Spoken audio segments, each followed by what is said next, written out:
Bila video abang petai tu jadi viral dalam TikTok, saya ada terbaca komen bawah video tu. Saya came across komen yang orang Negeri Sembilan sendiri komen, apalah besar sangat kesalahan dia, pergilah tengok dekat Nilai 3. Ribu-ribu warga asing berniaga. Bukan Nilai 3 je, Tuan. Kalau kita tengok ni, kedai Aceh, kan, pasar malam ni memang penjaja kecil, tempatan. Tapi yang paling seronoknya kalau kita pergi ada warga asing tu. Tapi kalau warga asing datang tak ada.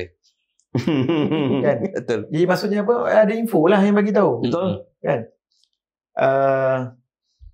Mungkin saya nak bagi tahu di sini di Negeri Sembilan ni kan, pada peniaga-peniaga lebih baik meniaga ikut pintu belakang.